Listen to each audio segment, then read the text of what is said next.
এটা একটা ম্যাক ল্যাপটপের মাদারবোর্ড। কাস্টমারের বাচ্চা পানি ফেলে দিছিল আর কি, লেয়ারটা এখনো নষ্ট হয় নাই, কিন্তু এখানে পানি পড়ছিল। তো এই সমস্ত জায়গাগুলোতে কারেন্ট ঢোকার কারণে শুধুমাত্র এক রাতে এরকম অবস্থা হয়ে গেল। এই যেগুলো এগুলো সব পুরো নষ্ট হয়ে যেত একেবারে।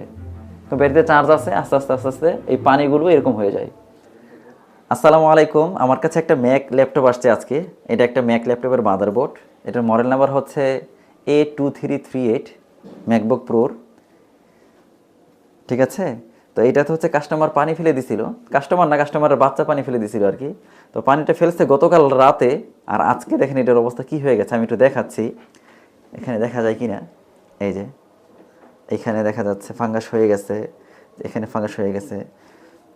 আমি একটু বিস্তারিত মাইক্রোস্কোপে একটু বিস্তারিত দেখাই। হ্যাঁ, এখানে তো দেখা যাবে না ওইভাবে, কারণ অনেক ছোটো পার্টস পায় ম্যাকের এগুলো। আমি একটু জুম আউট করে দিই, তাহলে দেখতে সুবিধা হবে। এই যে দেখা যাচ্ছে এখানে অল্প একটু, শুধু লেয়ারটা এখনও নষ্ট হয় নাই, কিন্তু এখানে পানি পড়ছিল, এই জন্য এই অবস্থায় আছে এখানে। আর অনেক জায়গায় আছে, এই যে সবচেয়ে খারাপ জায়গা হয়েছে এগুলো। এখন গতকাল রাতে পানি পড়ে আজকে এরকম অবস্থা হয়ে গেল কেন? এটা আসলে এটার ব্যাটারি লাগানো ছিল, ব্যাটারি লাগানোর কারণে এই সমস্ত জায়গায় কারেন্ট ছিল, যার কারণে এই জায়গাগুলো ড্যামেজ হয়ে গেছে। যেগুলো কিন্তু আইসির ইনপুট ভোল্টেজ। তো এই সমস্ত জায়গাগুলোতে কারেন্ট ঢোকার কারণে শুধুমাত্র এক রাতে এরকম অবস্থা হয়ে গেল। এটা যদি আজকে না নেয়, যদি আরও এক সপ্তাহ পরে আনতো, তাহলে আমরা বা ব্যাটারি এভাবে লাগানোই থাকতো, আর ব্যাটারিতে ভালো পরিমাণ চার্জ থাকতো, আস্তে আস্তে এগুলো সব পুড়ে যেত। এই যে এটা আরও দেখাচ্ছে, আরও আছে এই জায়গায় জায়গায় অল্প অল্প কিছু হয়েছে। এই যে যেগুলো এগুলো সব পুরো নষ্ট হয়ে যেত একেবারে। তো ব্যাটারিতে চার্জ আছে, আস্তে আস্তে আস্তে আস্তে এই পানিগুলো এরকম হয়ে যায়। একে দেখা যাচ্ছে কিন্তু ছোট আইসি, ঠিক না? এটার ভিতরে বল আছে, বল করা আইসি এগুলো। এগুলো প্রায় কত, এটা 8 লেগের একটা আইসি। এটা অনেক ছোট, খালি চোখে তো এগুলো দেখাই কষ্ট, এত ছোট। আর কোথাও আছে কিনা একটু দেখি। এখন আমরা এগুলোকে ক্লিন করার পরে যদি দেখি যে নিচের লেয়ার সব ঠিক আছে, পাগুলো সব ঠিক আছে, পাগুলো এখনো পর্যন্ত নষ্ট হয় নাই, জংকার ধরে পা পুরো নষ্ট হয়ে যায়। যখনই আমরা এখানে তাঁতাল ধরি, পা সহ উঠে চলে আসে। এরকম অবস্থা যদি না হয়, তাহলে শুধুমাত্র ক্লিন করে এটা ঠিক হয়ে যেতে পারে। আর এটা মাইক্রোস্কোপ থাকলে একটু সুবিধা আর কি কাজটা করতে। খালি চোখে এভাবে দেখে দেখে এটা করতে অনেক অসুবিধে। অন্যান্য ডেল, এইচপি, আসুস ল্যাপটপে কিন্তু এই ক্যাপাসিটরগুলো অনেক বড় বড় থাকে, খুব সহজে কাজ করা যায়। এগুলো কিন্তু অনেক ছোট। তো আমি থিনার দিয়ে একটু ক্লিন করে দেখি যে আসলে ক্লিন কতটুকু হয়। এখন এই ব্রাশটা দিয়ে ইউজ করলে, হ্যাঁ, এই যে পুরোপুরি ড্যামেজ হয় নাই।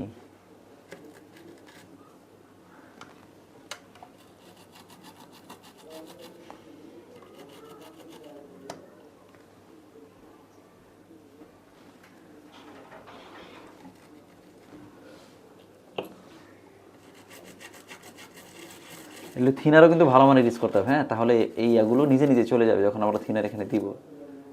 ফাঙ্গাসগুলো ক্যাপাসিটার যে এখানে লাগছিল, দেখো এখানে কালার কেমন, আর এখানে কালার কেমন।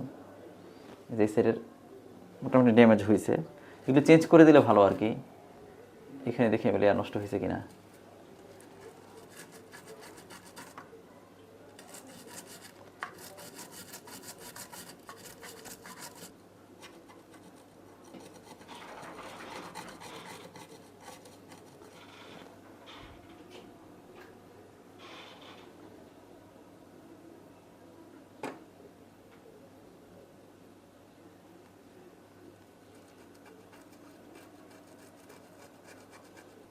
অপর পাশটা একটু দেখি এখন।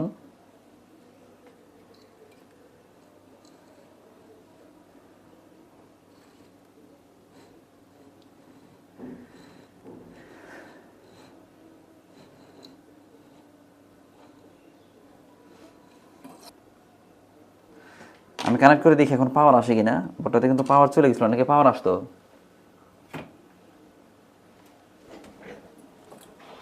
কানেক্টর আছে একটা পাশে টাইপ সির।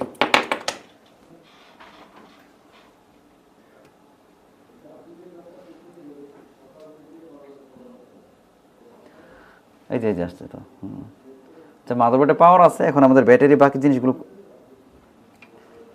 বাকি সব কিছু কানেক্ট করতে হবে আর কি। এটা হয়েছে কি, এখানে তো সব ভিজা আছে, এই যে এদিকে। হ্যাঁ, মোটামুটি এখানে পুরোটা ভিজে গেছিলো, তো এই সাইডটা মোটামুটি এই সাইডটা ভেজা আছে। এটা পুরোপুরিভাবে আমরা শুকাইয়া তারপরে আমরা মাদারবোর্ডটা এখানে কানেক্ট করব। তাহলে হয়ে যাবে। মাদারবোর্ডে এরকম তেমন কোনো ক্ষতি হয় নাই আর কি। হ্যাঁ, মাদারবোর্ডটা তো এরকম কোনো ক্ষতি হয় নাই। মাদারবোর্ডটা আমরা এখানে শুকায় তারপর কানেক্ট করলে ঠিক হয়ে যাবে। হয়তো আমাদের টাচপ্যাড আর ব্যাটারিটা ভালো করে চেক দিতে হবে, টাচপ্যাড ব্যাটারি নষ্ট হতে পারে, কারণ এগুলো একেবারে ভিজে গেছিলো।